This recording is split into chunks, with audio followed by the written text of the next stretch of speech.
You've tuned in to When Your Mind Becomes the Scene of the Crime podcast. I'm Dr. Linda F. Williams. I take survivors of abuse and trauma from pain to purpose so that you take back your power, tap into the truth of who you are, and live your best life now. Look, toward the end of my last marriage, I was in such bad shape emotionally that I had a nervous breakdown. Now, my therapist wanted to admit me against my will. She wanted me in-house. That's how bad it was. I was able to talk her into not locking me up like that, but to let me do this whole thing outpatient. I was off work for up to 8 weeks. And I was in and out of that therapy. I had to go back and forth 2 or 3 times a week, and I was in a lot of groups. Well, during the initial analysis, he was talking about what's your life been, yada, yada, yada. And I must have made the mistake of telling this guy that I had suffered several rapes. Well, next thing I know, he's putting me in a trauma group. Now, I'm there because I need somebody to help me to get my act together about this hellacious marriage so I can freaking function. I wasn't understanding why he was putting me into a trauma group. Now, I went on to the trauma group. Look, I was in our groups the whole time, but I'm just saying that I probably didn't have the best attitude. When I asked him, why are you putting me in a trauma group? This is not that deep. He said, because you've got rape in your background. Now, to me, that rape didn't have anything to do with the price of beans in China. I wanted to get my act together so I could go back to work and function in this marriage. I wasn't thinking about a doggone rape from some 30 years ago. What is this trauma group going to do for me? Now, I told you that story as an example of how we normalize trauma in our lives. I was talking to a young lady the other day, and I had been talking to her off and on over a couple of years, and I had suggested to her that based on her background, she might be suffering from complex post-traumatic stress disorder. Well, she did listen, and she went to some of the people I suggested to her on YouTube. And she said, I'm just not making the connection, Linda. So she and I went back through some things that went on in her life, and they did fit the CPTSD scenario. But to her, it wasn't that bad. I didn't have any trauma. Things like being molested by a cousin, waking up with the uncle in bed with her, that kind of abuse. I remember something about a situation where she was being chased or moving around a lot as a child, divorce in the household. Now, all of that can add up to a CPTSD experience, especially when it happens in childhood. But to her, it was nothing. To me, the rape was nothing. I had stuffed it. I hadn't dealt with it, but I'm thinking it's not trauma because I had processed it as if, well, I was still dealing with the fact that I thought I deserved it. That's another story for another time. But at the same time, I had stuffed it so much and normalized it in my head to the point where I didn't really think it mattered. It wasn't traumatic. It wasn't that bad. There are other people out there who have been through worse. We need to get a more objective viewpoint about our childhood experiences, about our adult experiences, about our traumatic experiences. Now, I'll tell you how much of an epiphany this was for me. I was speaking with a literary agent, And we were bouncing around the idea of this book, The Shoe Fits. And she said that she would like for me to go into what trauma was.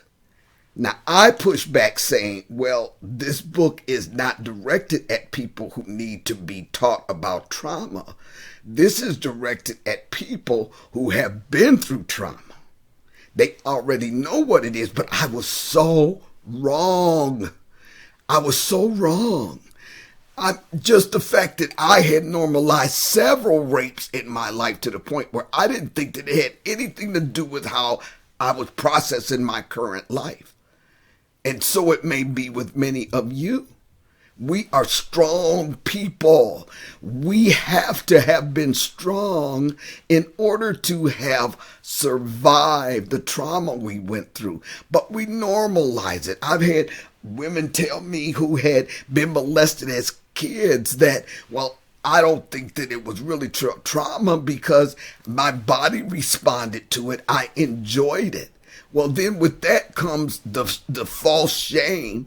Look, there's two different things here, you guys. Your human body is designed to respond to sexual stimulation.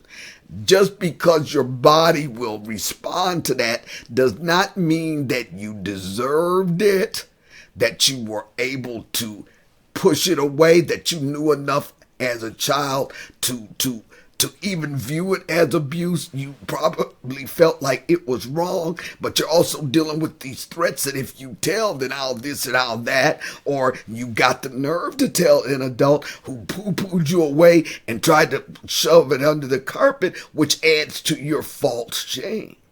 So I'm going to give you a list of things that are traumatic events that if you have suffered or survived it, you may still have residual traumatic repercussions in your current life. Now, bear with me here because I am looking at a list.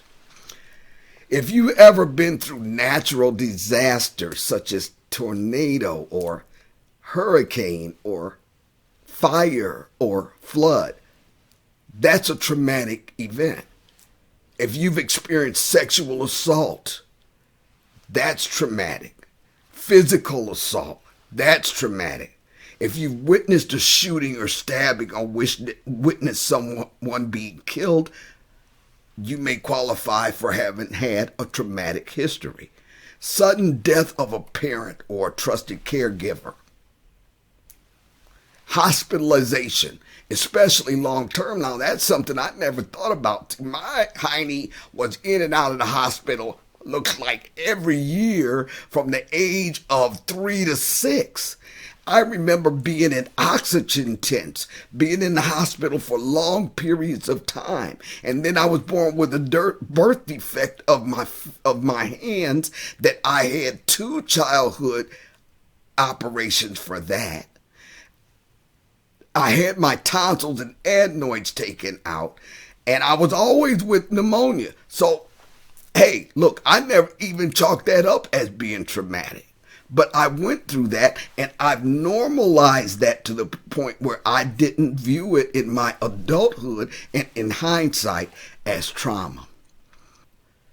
Any physical pain or injury, such as having a car accident, serious illness, war, terrorism, rape, domestic violence, domestic abuse, incarceration within the criminal justice system.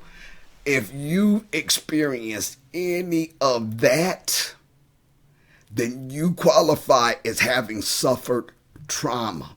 What's the difference between trauma and complex post-traumatic stress disorder?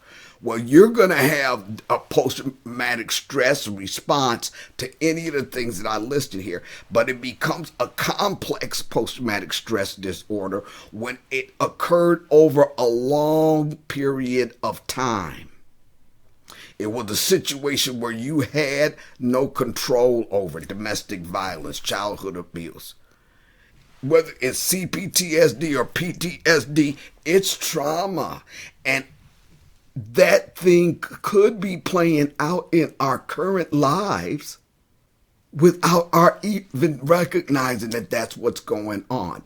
So I just wanted to share a couple of those stories with you and to encourage you that if you've been through anything like that, that you might need to seek some kind of therapy. If you're seeing yourself experience repetitive negative patterns in your life, then it might be a direct result of having gone through some kind of trauma that you might need to deal with so that you can break that cycle.